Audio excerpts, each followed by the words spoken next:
Dre Greenlaw of the San Francisco 49ers suffered a leg injury today in the Super Bowl, and this was more of one of those bizarre injuries because it occurred while he was actually on the sidelines. At the time of the injury, there was speculation as to whether or not he could potentially return to the game. However, it looks like now sources are saying that he unfortunately has suffered an Achilles injury. So for today's video, we're obviously going to take a look at the injury video itself. We'll go over some of the pertinent anatomy for this particular injury, and we'll talk about what he should expect when in rehab. Ladies and gentlemen, welcome to my channel. If you're not familiar with me, my name is Nick Gallo, and I'm a doctor of physical therapy. And with my channel, I take a look at sports injuries and I explain them so that they are a little bit easier to understand. I will also go over the relevant anatomical structures for that particular injury and talk about the recovery process. If you enjoy this sort of content and you want to see more of it, please hit that thumbs up and subscribe to the channel because I will be making more of these videos in the future regarding sports injuries, rehabilitation, and other physical therapy related content.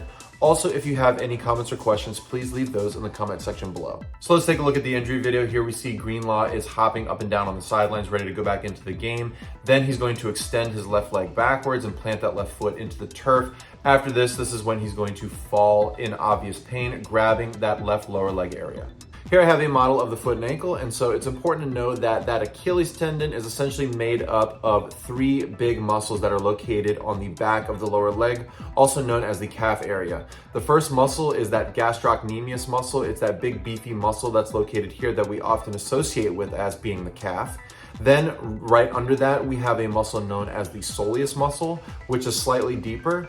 And finally, we have a tiny muscle known as the plantaris muscle, but all three of these are going to come down and form that tendon, which is going to attach onto the calcaneus, and this tendon is the Achilles tendon. The Achilles tendon is involved in a couple major motions at the foot and ankle. The first one, obviously, is going to be plantar flexion, where the toes are going to be pointed downward like this. Anytime somebody is doing this motion, they are going to be contracting the calf musculature, and that's going to be pulling on that Achilles tendon.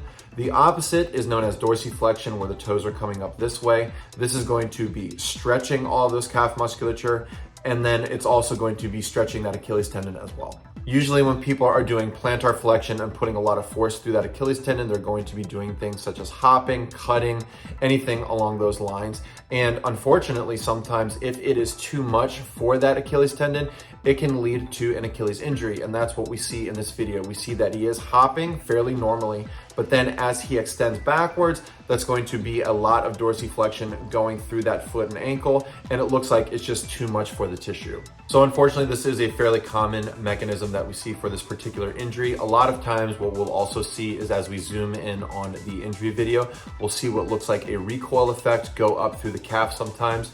You can kind of see what might resemble that in this case, but it's not one that's very obvious like we've seen with other injuries. There is an on the field or in the clinic test that we can do if we think somebody has in fact suffered an Achilles injury, and this is known as the Thompson test. So what we're going to do here is we're going to place the person's leg like so, and we're going to squeeze on that calf musculature. If that person's foot tends to move into that plantar flexion position, then this makes us believe that that Achilles tendon is fully intact, meaning that they've avoided a full rupture. If, however, we squeeze that calf musculature and we see little to no movement at all in the foot, this makes us think that a person has suffered a full rupture. Of course, the gold standard to confirm this is going to be the MRI, so I expect that he is going to have one of those, but this is going to bring me into our grading system of Achilles injuries. So there are grades 1, 2, and 3. In a grade 1 Achilles injury, this is where you're getting stretching of the Achilles.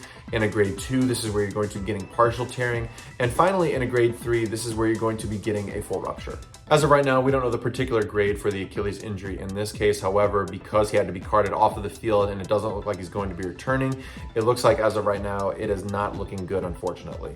Anytime somebody is going to suffer one of those higher grade Achilles injuries, usually as accompanied by being a full rupture, they're going to need surgery in order to repair the injured tendon. And this can take quite some time in rehab because initially they're going to have some weight bearing precautions because you don't want to stretch or activate the tendon that they've repaired. And a lot of times they're going to have some weight bearing precautions as well. Once the person has come out of that walking boot or the immobilizer, we can start to work on range of motion and be a little bit more aggressive.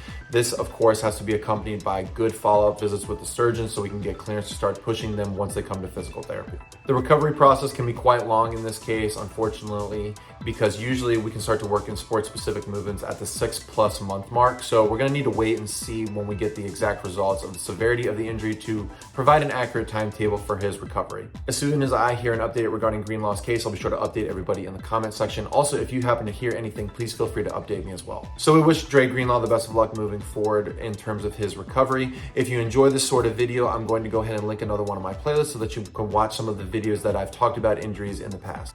Thank you so much for tuning in, and I'll see you next time.